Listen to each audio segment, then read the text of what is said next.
मैं पूनम वेलकम करती हूँ आप लोगों का हमारे इस यूट्यूब चैनल होम साइंस अड्डा पे, जहाँ पे हम लोग होम साइंस से रिलेटेड एग्जाम्स के प्रिपरेशंस करते हैं और साथ ही साथ जो भी हमारे डाउट्स होते हैं उसको भी हम लोग खत्म करते हैं। क्योंकि हम लोग का जो इस समय चल रहा है वो मैनेजमेंट का सिलेबस चल रहा है। मैनेजमेंट को हम लोग यहाँ पे कंटिन्यू कर रहे हैं।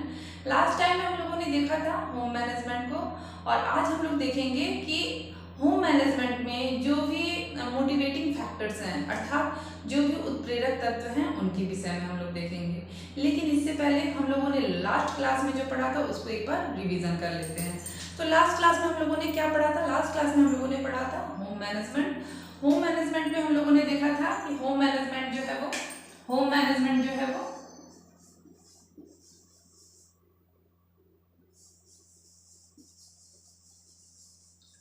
मैनेजमेंट जो है वो दो शब्दों से मिलकर बना है, गृह और प्रबंधन, जिसमें गृह का अर्थ है घर और यह कैसा है? ये भावनात्मक शब्द है, ठीक ना? भावनात्मक शब्द है। और भावनात्मक क्यों है? क्योंकि ये घर ही वो स्थान है जहाँ पे प्यार, त्याग, बलिदान सब कुछ जो है वो घर पे ही होता है। तो वो घर ऐसा स्थान है, इसलिए इसको भावनात्मक शब्द कहा गया है। और प्रबंधन जो है क्या है? एक मानसिक प्रक्रिया है, मानसिक प्रक्रिया, ठीक। और ये दो शब्दों से मिलकर बना दो शब्दों ने मानसिक प्रक्रिया है, जिसमें कौन कौन से पार्टिसिपेट करते हैं? जिसमें आयोजन होता है, नियंत्रण होता है और मूल्यांकन होता है, ठीक। आयोजन, नियंत्रण, मूल्यांकन होता है और साथ ही साथ इनको कंप्लीट करने के लिए किनकी जरूरत होती है? हमें संसाधन की जरूरत होती है। संसाधन कैसे होते हैं हमारे? संसाधन जो होते हैं हमारे मानवीय होते हैं और अमानवीय होते हैं, ठीक ना? अमानवीय संसाधन होते हैं। उसके बाद से क्या होती है? उसके बाद से हमारी आवश्यकता की पूर्ति होती है, आवश्यकता पूर्ति, ओके। और लास्ट में हमें क्या होती है? संतुष्टि होती है। तो ये हम लोगों ने लास्ट टाइम पढ़ा था। उसके बाद से हम लोगों ने गृह प्रबंध की विशेषताएं देखी थी, उसके उद्देश्य देखे थे, और हम लोगों ने लास्ट में देखा था कि एक मैनेजर के अंदर कौन कौन सी क्वालिटी होनी चाहिए, या फिर जो एक गृहिणी होती है उसके अंदर क्या क्या क्वालिटी होनी चाहिए, ठीक। आज हम लोग देखेंगे कि क्या क्या मोटिवेटिंग फैक्टर्स हैं होम मैनेजमेंट के।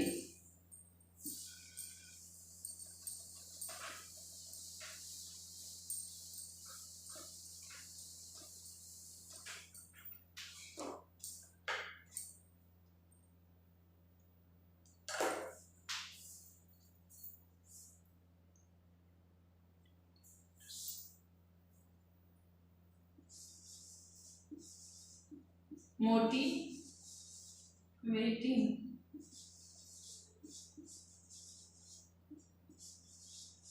फैक्टर्स क्या क्या हैं? ओके, मोटिवेटिंग फैक्टर्स की बात हम लोग आज यहाँ पे करेंगे कि मोटिवेटिंग फैक्टर्स कौन कौन से हैं।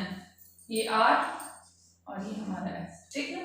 देखिए, सबसे पहली बात तो मोटिवेटिंग फैक्टर्स की जरूरत क्यों आई? कभी भी जब हम कुछ भी पढ़ते हैं तो सबसे पहले ये आता है विषय, ये सोचने की विषय होती है कि आखिर इस चीज को हम लोग पढ़ क्यों रहे हैं इसमें। तो देखिए, मोटिवेटिंग फैक्टर्स की जरूरत क्यों पड़ी?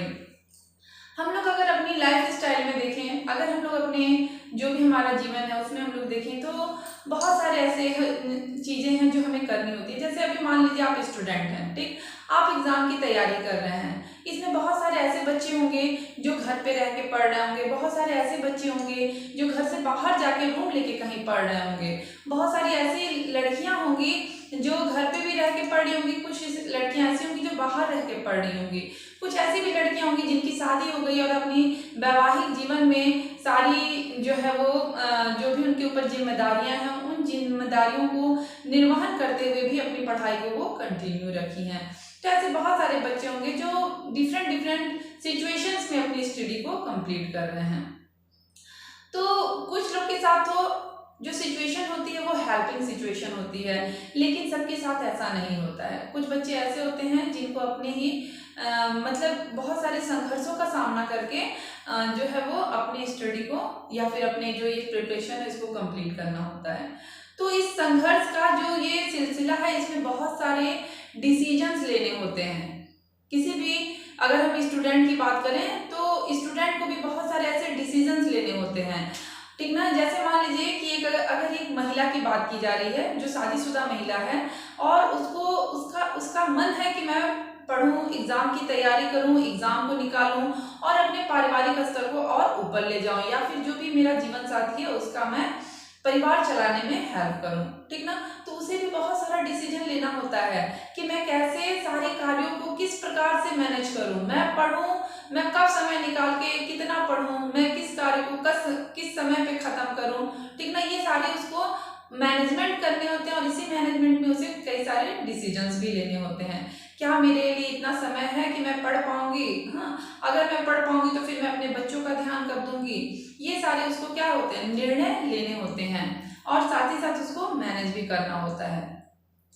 तो जब वो निर्णय लेती है तो उसके इस निर्णय के में बहुत सारी ऐसी तत्व होते हैं, ठीक ना, जो उसके निर्णय को प्रभावित करते हैं। हमें पता नहीं होता है कि हमारे निर्णय को कौन प्रभावित कर रहा है, लेकिन कुछ तत्व ऐसे होते हैं जो हमारे निर्णय को प्रभावित करते हैं और इन्हीं उत्प्रेरक तत्वों को हम क्या कहते हैं, इन्हीं तत्वों को हम क्या कहते हैं, उत्प्रेरक तत्व कहते हैं, ठीक ना। जो हमारे निर्णय को प्रभावित करते हैं उन तत्वों को ही हम उत्प्रेरक तत्व कहते हैं। और ये उत्प्रेरक तत्व कौन कौन से होते हैं, वैल्यू, गोल एंड स्टैंडर्ड। तो हम लोग आज पढ़ेंगे वैल्यू, गोल और स्टैंडर्ड के विषय में। अगर हम लोग मोटिवेटिंग फैक्टर, वैल्यू, गोल और स्टैंडर्ड की बात करें, मूल्य, लक्ष्य और स्तर की बात करें, तो मूल्य, लक्ष्य और स्तर, ठीक ना, ये तीनों जो है हमारे क्या है, मोटिवेटिंग फैक्टर्स हैं, वैल्यू, गोल और स्टैंडर्ड। जिसमें अगर हम लोग देखें सबसे पहले वैल्यू को, मूल्य को, तो मूल्य जो है वो उसका स्थान जो है वो लक्ष्य और स्तर दोनों से ही ऊपर होता है। एक हम ट्रायंगल, त्रिकोण के माध्यम से इसको समझने की कोशिश करते हैं।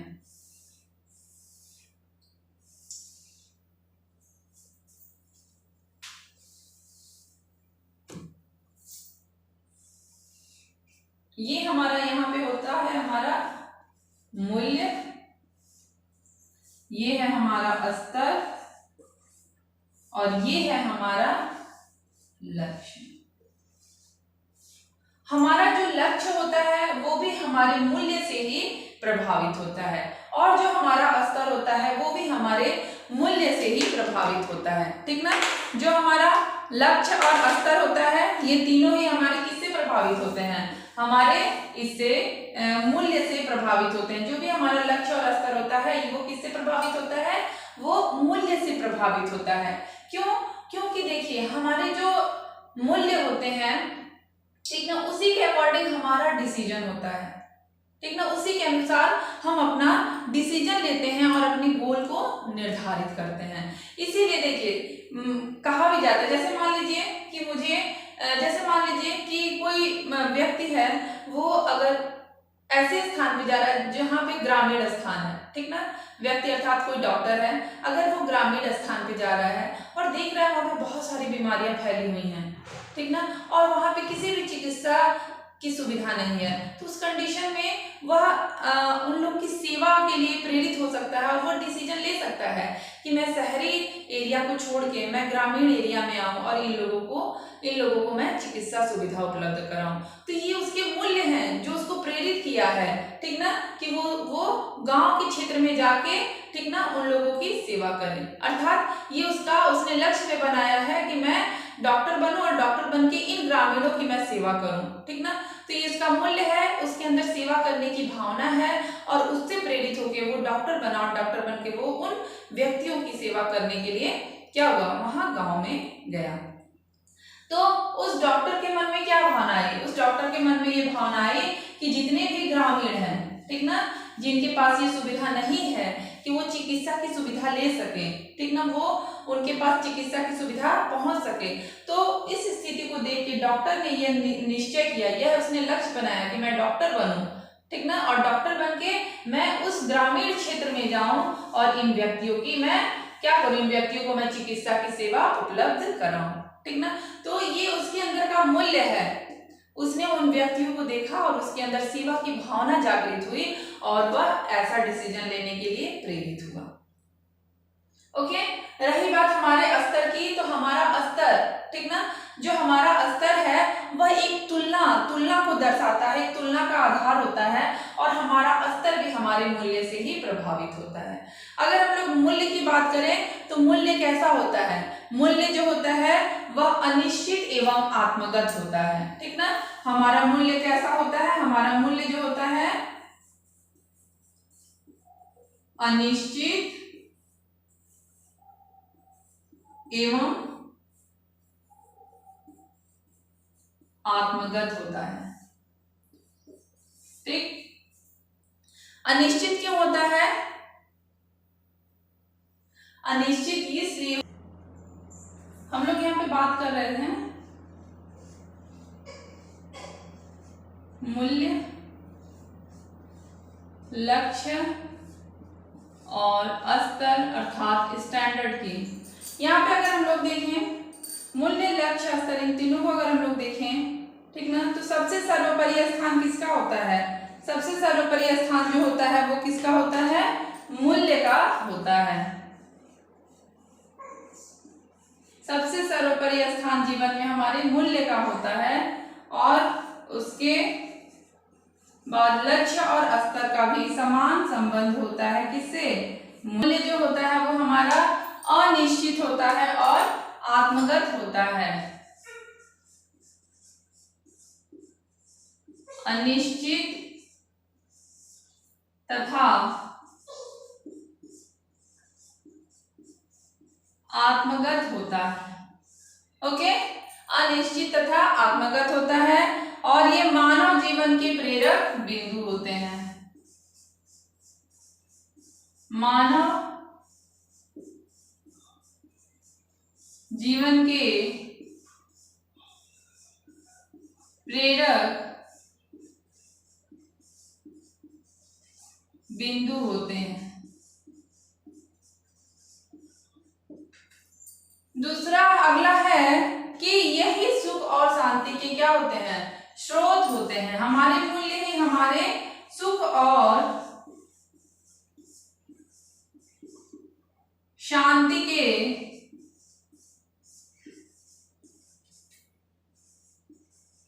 स्रोत होते हैं।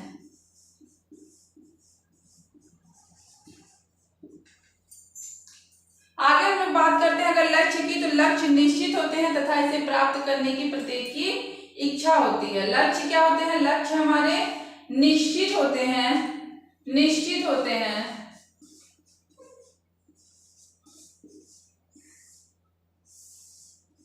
निश्चित तथा प्राप्त करने की प्रत्येक की इच्छा होती है, प्रत्येक की क्या होती है, इच्छा होती है।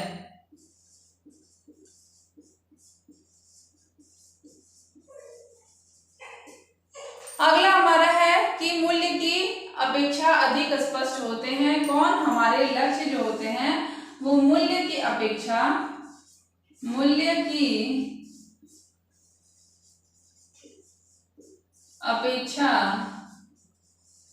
अधिक स्पष्ट होते हैं, स्पष्ट होते हैं, ठीक ना। अगर हम लोग बात करें स्तर की, तो स्तर जो होते हैं क्या होते हैं, स्थूल होते हैं और ये तुलना के आधार होते हैं। स्तर क्या होते हैं, स्तर जो होते हैं वो तुलना के आधार होते हैं। एक बार आइए इनमें फिर से रिलेशन को हम लोग समझते हैं, कैसे एक दूसरे के रिलेशन को बताते हैं। सबसे देखिए, पहले देखिए मूल्य की हम लोगों ने बात की थी कि मूल्य क्या होते हैं, मूल्य जो होते हैं वो हमारे अंदर निहित होते हैं, हमारे जो नैतिक विचार होते हैं, जो हमारी संस्कृति होती है, ठीक ना, जो वही हमारे क्या होते हैं, मूल्य होते हैं। और इन्हीं से प्रेरित होकर हम किसका निर्धारण करते हैं, अपने लक्ष्य का निर्धारण करते हैं। और लक्ष्य की प्राप्ति के बाद से हमें स्तर की प्राप्ति हो जाती है, ठीक ना। जैसे मान लीजिए कि कोई व्यक्ति है, ठीक ना, और उसका ये लक्ष्य है, उसने अपना ये लक्ष्य बनाया है कि मुझे क्या करना है, मुझे पढ़ लिख कर एक डॉक्टर बनना है, ठीक ना। और उसने पढ़ाई की और वो डॉक्टर बना।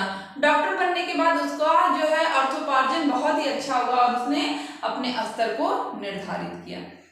दूसरी चीज, मूल्य कैसे हमें प्रेरित किया डॉक्टर बनने के लिए। जैसे मान लीजिए कि एक लड़का किसी गांव की तरफ गया और वहां पे देखा उसने कि वहां पे जो चिकित्सा की सुविधाएं हैं वो क्या है, बहुत ही मतलब कि बहुत ही लाचार है। वहां पे चिकित्सा बिल्कुल भी सुविधा लोगों को उपलब्ध नहीं हो पा रही है। वहां के लोग विभिन्न प्रकार की बीमारियों से प्रेरित हैं। तो उस बच्चे के मन में आया क्यों ना मैं डॉक्टर बन के इन लोगों की सेवा करूं, ठीक ना, इन गांव के लोगों की मैं सेवा करूं। तो उसके अंदर उसका मूल्य क्या है, वो उन व्यक्तियों की सेवा करना चाहता है। तो उसने क्या निर्धारित किया कि मैं डॉक्टर बनूं, अर्थात मैं उसने अपना लक्ष्य निर्धारित किया कि मैं डॉक्टर बनूं। और वो क्या हुआ, फिर अपने मूल्य से प्रेरित होकर वो अपने लक्ष्य की प्राप्ति किया और लक्ष्य के द्वारा वो किसकी प्राप्ति किया, अपने स्तर की प्राप्ति किया। ठीक, ये तो हमें संबंध समझ में आ गया। अब इनकी क्वालिटी को अगर हम लोग समझते हैं तो यहाँ पे बात की गई है अनिश्चित की।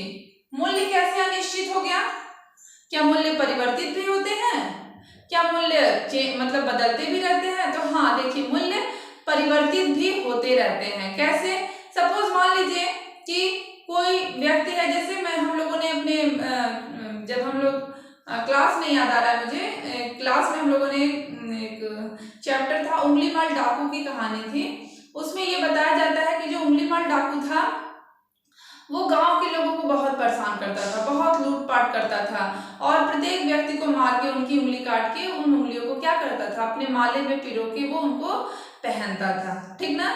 तो इससे क्या हुआ, उससे गांव के लोग जो थे बहुत दुखी थे, बहुत परेशान से उसको देखते ही लोग तुरंत छूटने की कोशिश करते थे कि कहीं मुझे ना मार दे, कहीं मुझे ना नुकसान पहुंचा दे। तो एक बार एक साधु के संपर्क में आया उंगलीमाल डाकू और उस साधु के संपर्क में रहने की वजह से वो पूर्ण रूप से परिवर्तित हो गया, ठीक ना।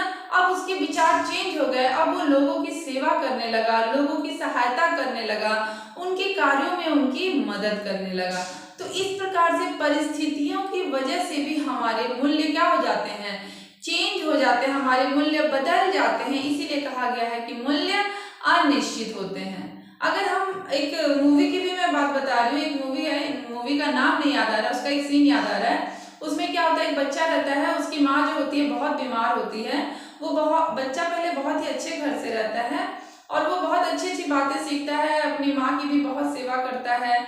लेकिन किन्हीं कारणों से उसकी परिस्थिति जो होती है, आर्थिक परिस्थिति बहुत ही खराब हो जाती है।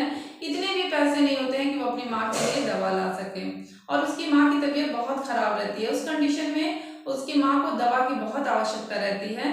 वो दुकान पे जाता है, दुकानदार उससे पैसे मांगता है, कहता है कि पैसे दोगे तभी मैं दवा दूंगा। तब उस लड़की के मन में ये विचार आता है कि अगर आज मैं माँ को दवाई नहीं दूंगा तो मेरी माँ मर जाएगी, तो क्यों ना मैं इस दवाई को चुरा ही लूं। तो देखिए, चोरी करने की भावना उसके अंदर आई तो उसके मूल्य कहाँ चेंज हुए, परिस्थितियों की वजह से ही उसके मूल्य भी क्या हुए, चेंज हो गए। तो यहाँ पे ये क्या होते हैं, ये अनिश्चित होते हैं। मूल्य जो होते हैं हमारे अनिश्चित होते हैं तथा आत्मगत होते हैं।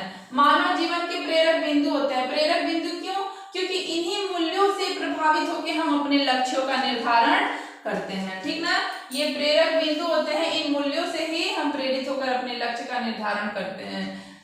उसके बाद से सुख शांति के स्रोत होते हैं। जब भी मूल्यों की वजह से हम अपने लक्ष्यों को निर्धारित करते हैं तो हमें अपार सुख और शांति की प्राप्ति होती है।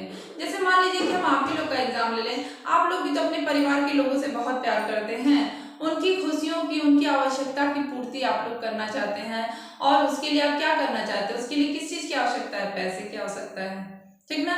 और पैसे की आवश्यकता के पूर्ण करने के लिए क्या कर रहे हैं, आप सोच रहे हैं कि पढ़ लिख के किसी तरह मतलब ये एग्जाम जो है क्रैक करूं और मुझे जॉब मिल जाए, जिससे मेरे पास भी भरपूर पैसा रहे, जहां चाहे वहां मैं घूम सकूं, फिर सकूं, लोगों की आवश्यकताओं को पूर्ण कर सकूं, घर की आवश्यकताओं को पूर्ण कर सकूं, पिताजी की जिम्मेदारियां ले लूं, माता को जो चीज़ें आवश्यक है वो ला के दूँ। तो आप उनसे प्यार करते हैं, उनकी आवश्यकता की पूर्ति करना चाहते हैं, आप उनकी सेवा करना चाहते हैं, तो आप उससे प्रेरित होकर आपने अपने लक्ष्य निर्धारित किया अर्थोपार्जन के लिए मुझे क्या करना है, एग्जाम क्रैक करना है और जॉब लेनी है, ठीक ना। तो यहाँ पे आप क्या कर रहे हैं, आप मूल्य से प्रेरित हो रहे हैं, लक्ष्य का निर्धारण कर रहे हैं, और लक्ष्य का निर्धारण करके जब आपको स्तर की प्राप्ति हो जाएगी तो आपको क्या होगी, सुख शांति की प्राप्ति होगी। तो ये स्रोत क्या है, स्रोत तो यही है ना, स्रोत तो हमारा मूल्य ही है। आगे जब हम बात करते हैं लक्ष्य की, तो लक्ष्य क्या होते हैं, लक्ष्य निश्चित होते हैं, ठीक ना। ऐसा तो नहीं कि आप ये सोच रहे हैं यार जॉब करूं कि नहीं करूं, छोड़ दूं, ऐसा नहीं ना है। आपने एक लक्ष्य बनाया और उसी के लिए आप क्या कर रहे हैं, कार्यरत हैं, तो ये आपकी निश्चित है और इसको प्राप्त करने की प्रत्येक की इच्छा होती है। प्रत्येक व्यक्ति जो लक्ष्य बनाता है उसे प्राप्त करने की उसकी इच्छा भी होती है। मूल्य की अपेक्षा अधिक स्पष्ट होते हैं। मूल्य क्यों स्पष्ट नहीं होते हैं, क्योंकि मूल्य जो होते हैं वो हमारे अंदर निहित होते हैं, उसे हम दिखा नहीं सकते हैं, उसे हम प्रकट नहीं कर सकते हैं, ठीक ना, इसीलिए वो स्पष्ट भी नहीं होते हैं। लेकिन लक्ष्य तो हम बता सकते हैं, लक्ष्य क्या हम छुपा सकते हैं आपसे, नहीं, लक्ष्य हम आपसे बता सकते हैं और इसीलिए लक्ष्य क्या होते हैं, अधिक स्पष्ट होते हैं।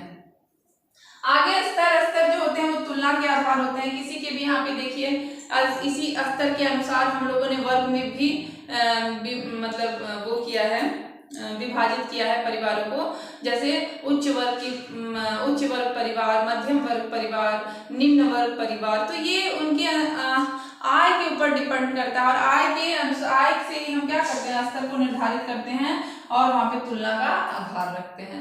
तो ये है, तो आप लोगों ने अच्छी तरह से समझ लिया होगा मूल्य, स्तर, मूल्य, लक्ष्य और स्तर, ठीक ना। एनी कंफ्यूजन, कोई कंफ्यूजन नहीं होगा, अगर होगा तो आप लोग क्या करेंगे,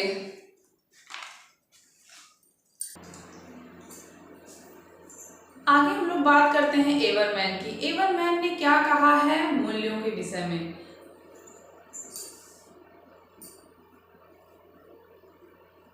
एवरमैन ने ये कहा है कि अगर मूल्यों के प्रति लापरवाही होने पर उसके जो है परिणाम बहुत ही खतरनाक हो सकते हैं, ठीक ना।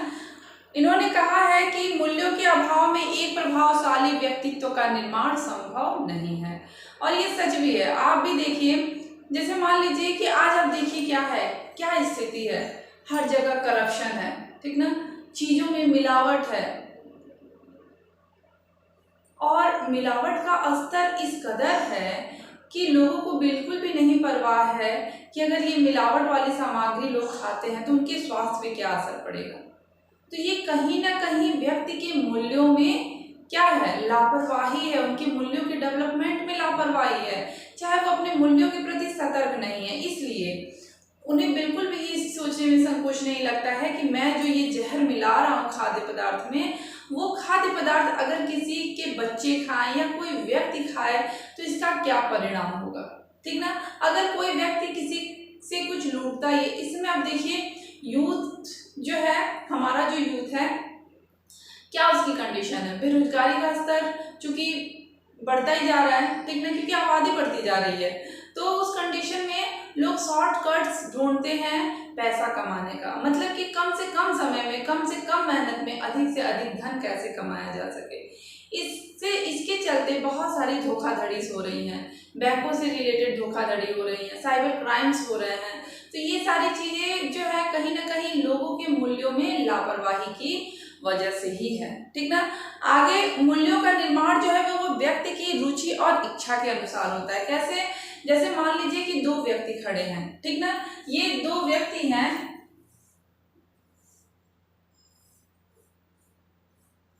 एक व्यक्ति जो है वो क्या है, अच्छा है, और दूसरा व्यक्ति जो है वो क्या है, बुरा है, ठीक ना, बुरा है। बुरा का अर्थ ये, अच्छा का अर्थ ये है कि ये जो व्यक्ति है ये सबका सहयोग करता है, सबकी बातें सुनता है, उनकी प्रॉब्लम्स को खत्म करता है, और ये दूसरा जो व्यक्ति है ये चोरी करता है और ये लोगों को हानि पहुंचाता है, लोगों से लूटमाट करता है। और यहाँ पे एक बच्चा खड़ा है, ठीक ना, जिसके अभी सीखने का समय है। तो ये डिपेंड करता है इस बच्चे का कि अगर वो दोनों के साथ है तो किसकी आदतों को, किसके व्यवहार को वो अडॉप्ट करना क्या कर रहा है, वो किसकी बातों को सीख रहा है, ठीक ना। तो मूल्य जो है, जो हमारे मूल्य होते हैं उनका निर्माण व्यक्तित्व की रुचि एवं इच्छा से होता है, व्यक्ति की रुचि एवं इच्छा से होता है, ठीक। इतना कंफर्म हो गया होगा, इतने में तो कोई डाउट नहीं है।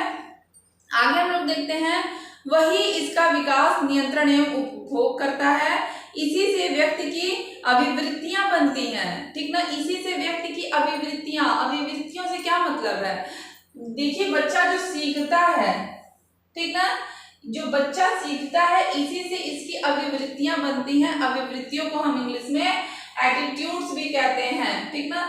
मतलब कि उनके व्यवहार करने का तरीका बनता है। जैसे मान लीजिए कि अगर ये इस बच्चे के, इस अच्छे व्यक्ति की आदतों को सीखता है तो वो दूसरों के साथ भी क्या करेगा, अच्छा व्यवहार करेगा।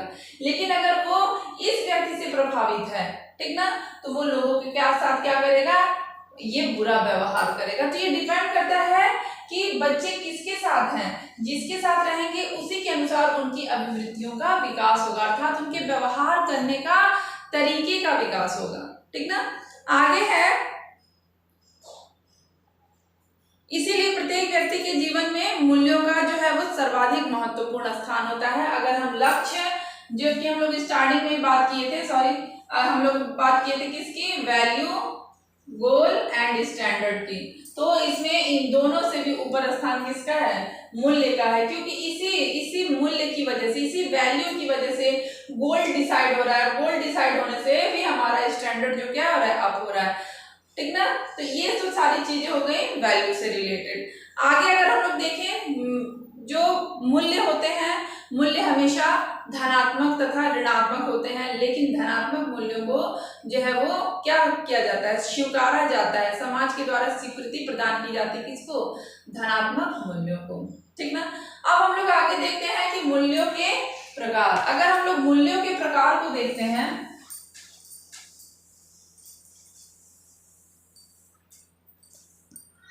मूल्य के प्रकार,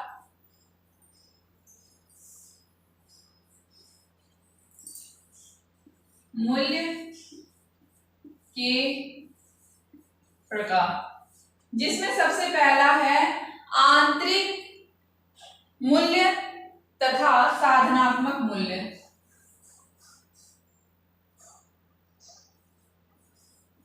आंतरिक मूल्य तथा साधनात्मक मूल्य, ठीक ना। और दूसरा हमारा क्या है, दूसरा हमारा है आदर्शात्मक मूल्य तथा तथ्यात्मक मूल्य। आदर्शात्मक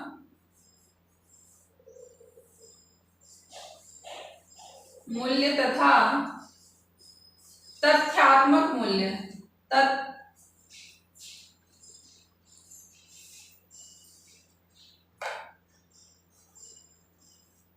तथ्यात्मक मूल्य। आगे हम लोग देखेंगे कि आंतरिक मूल्य तथा साधनात्मक मूल्य, दूसरा आदर्शात्मक मूल्य तथा तथ्यात्मक मूल्य क्या होते हैं।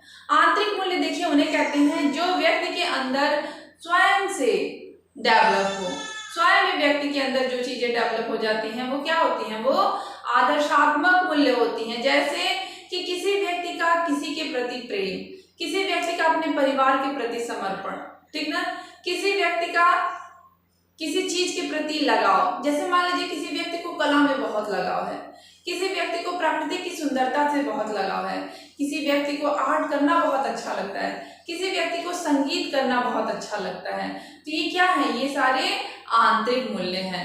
दूसरा हम लोग देखते हैं साधनात्मक मूल्य क्या होते हैं। साधनात्मक मूल्य वो मूल्य होते हैं जो हेल्प करते हैं हमें आंतरिक मूल्य को डेवलप करने के लिए, ठीक ना। साधनात्मक मूल्य कौन से होते हैं, साधनात्मक मूल्य वो होते हैं जो हमारी सहायता करते हैं हमारे आंतरिक मूल्यों के विकास में। जैसे मान लीजिए कि किसी व्यक्ति को कला से प्रेम तो है लेकिन वो क्या कर रहा है, बहुत अच्छा आर्ट नहीं कर पा रहा है, तो उस कंडीशन में हम साधनात्मक मूल्य की सहायता लेके अपने उस आंतरिक मूल्य का और भी हम विकास कर सकते हैं। ठीक ना? कोई कंफ्यूजन हो तो प्लीज आप लोग कमेंट बॉक्स में जाएं, कमेंट करें। ठीक ना? यहाँ पे देखिए आंतरिक मूल्य क्या है। आंतरिक मूल्य वो होते हैं जो हमारे अंदर स्वयं से निहित होते हैं, जो हमारे अंदर अपने आप डेवलप होते हैं, उन्हें हम आंतरिक मूल्य कहते हैं। जैसे कि हमारा एक दूसरे से प्रेम होना, प्यार के मतलब परिवार के प्रति हमारा समर्पण होना, त्याग होना, उनके प्रति हमारा प्रेम होना। ठीक ना? कला के प्रति हमारा प्रेम होना, नेचर के प्रति हमारा लगाव होना, पशु पक्षियों के प्रति हमारा लगाव होना, ये सारे क्या है? ये सारे हमारे आंतरिक मूल्य हैं। लेकिन कभी कभी क्या होता है कि जैसे मान लीजिए हमें संगीत से तो बहुत प्रेम है, लेकिन हम संगीत अच्छा नहीं कर पा रहे हैं, तो उस समय साधनात्मक मूल्य जो है वो हमारी सहायता करता है हमारे इस आंतरिक मूल्य के विकास में। कैसे? कि हम साधना के द्वारा अर्थात हम लोग प्रैक्टिस के द्वारा अपने उस मूल्य का और भी विकास करें। तो ये हमारा क्या है? ये हमारा साधनात्मक मूल्य है। ठीक ना?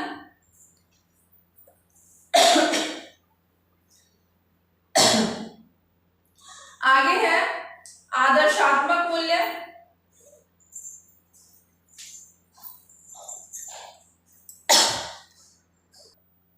तो ये तो रहा हमारा आंतरिक एवं साधनात्मक मूल्य। आगे हम लोग देखते हैं कि आदर्शात्मक मूल्य तथा या तथ्यात्मक मूल्य क्या होते हैं। आदर्शात्मक मूल्य वो होते हैं जिन मूल्यों का विकास हमारे अंदर निहित होता है और हमें सही गलत, अच्छा बुरा इनकी पहचान बताता है। ठीक ना? जैसे मान लीजिए कि कोई एक व्यक्ति है, वो धन अर्जित करना चाहता है, तो वो इस तरह से अर्जित करे कि क्या सही तरीका है धन को अर्जित करने का, वो ईमानदारी पूर्वक इसे अर्जित करना चाहता है। तो ये हमारा क्या है? ये हमारा आदर्शात्मक मूल्य है। ठीक ना? लेकिन वही तथ्यात्मक मूल्य क्या है? तथ्यात्मक मूल्य जो होता है हमारी इच्छाओं पे निर्भर करता है, हमारी ऐच्छिक होती हैं हमारी तथ्यात्मक मूल्य। जैसे कि आविष्कार करना, धन अर्जन करना, ठीक ना, अमीर बनना, चाहे मैं क्या किसी भी तरह बनूं। ठीक ना? ये सारी चीजें क्या है? ये सारी हमारी तथ्यात्मक मूल्य हैं।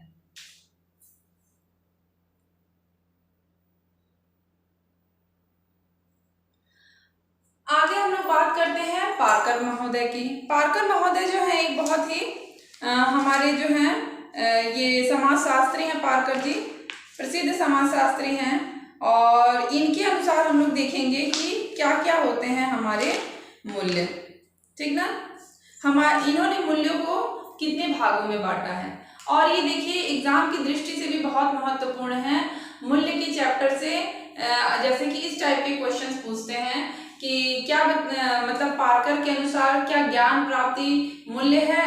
जैसे 4 ऑप्शन में एक ज्ञान प्राप्ति का भी दे देगा, या फिर 4 ऑप्शन देगा उनमें से पूछेगा कि इसमें से कौन सा है एक पार्कर के अनुसार मूल्यों की श्रेणी में नहीं रखा जाता है। ठीक ना? तो इनका जो है एकदम गाढ़ मान लीजिए आप लोग कि पार्कर के अनुसार कितने हैं? 9 मूल्य हैं। टोटल कितने हैं? 9 हैं। ये एक प्रसिद्ध समाजशास्त्री हैं पार्कर जी। पार्कर क्या है? पार्कर एक प्रसिद्ध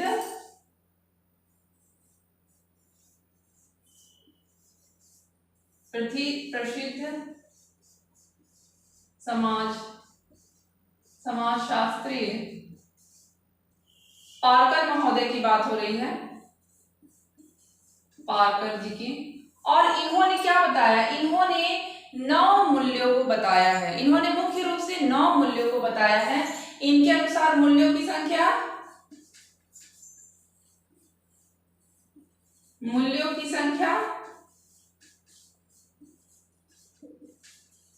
कितनी है? इनके अनुसार मूल्यों की संख्या टोटल 9 है। ठीक ना? इनके अनुसार मूल्यों की संख्या कितनी है? 9 है। और कौन कौन से हैं वो मूल्य? वो मूल्य आप लोग अच्छे से एकदम रट लीजिएगा। वो मूल्य है आराम, ठीक ना, प्रेम, ज्ञान प्राप्ति की इच्छा, कला, खेल, स्वास्थ्य, महत्वाकांक्षा, शिल्प विज्ञान में रुचि और धर्म। ठीक ना? कौन कौन से हैं आइए लिख लेते हैं। सबसे पहले है आराम,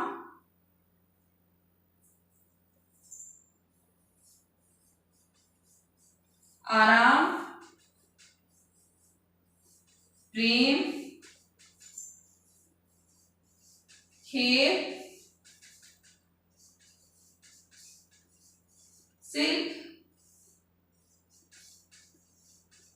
विज्ञान में रुचि, ठीक ना। फिर है महत्वाकांक्षा, महत्वाकांक्षा कितना हुआ, 1 2 3 4 5 महत्वाकांक्षा। उसके बाद से है क्या, उसके बाद से है धर्म, फिर क्या है, फिर है स्वास्थ्य, ज्ञान प्राप्ति की इच्छा, स्वास्थ्य, ज्ञान प्राप्ति की इच्छा, कितना होगा, 1 2 3 4 5 6 7 8, और एक कौन सा है, आराम, प्रेम, खेल, आराम हो गया, प्रेम है, खेल है, कला नहीं है, और अगला देखिए हमारा क्या है, कला है, ठीक ना।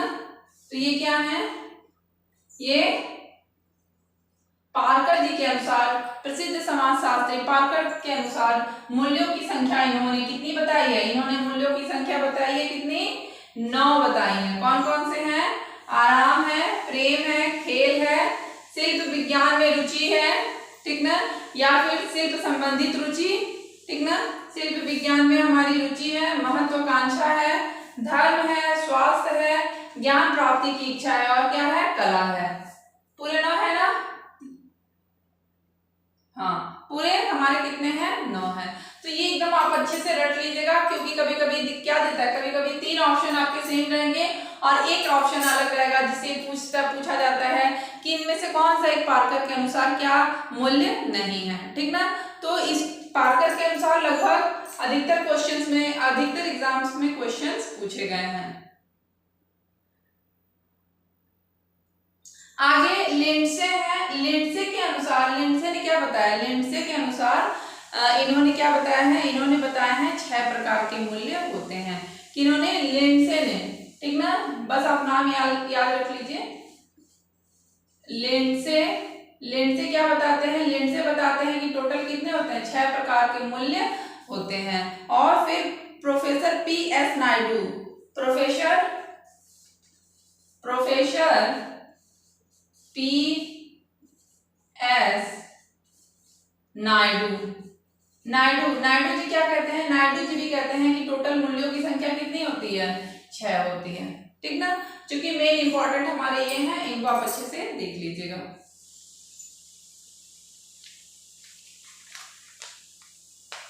आगे हम लोग बात करते हैं, एक चीज और है, मैकी, मैकी भी एक समाजशास्त्री है। मैकी क्या कहते हैं, मैकी ये कहते हैं,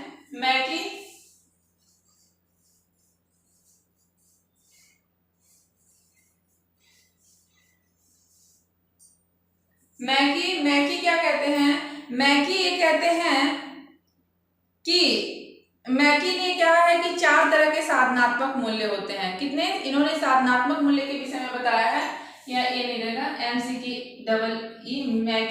मैकी ये कहते हैं कि 4 प्रकार के साधनात्मक मूल्य होते हैं, और वो क्या है, वो है पोज। इन्होंने क्या कहा, इन्होंने कहा है 4 प्रकार के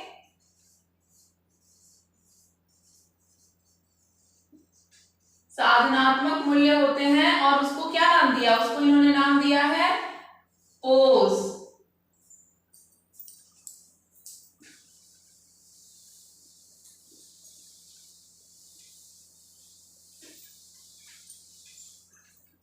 मैकी ने इन्हें नाम दिया है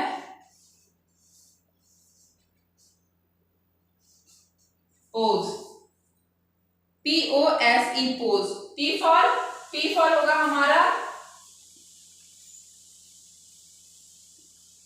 प्लानिंग, प्लानिंग हो गया। उसके बाद से ऑर्डर है, स्किल है और इफिशियंसी है, ठीक ना। प्लानिंग, फिर है ऑर्डर, ऑर्डर मतलब क्रम, एस फॉर स्किल, स्किल मतलब कौशल, और इफिशियंसी मतलब प्रयास।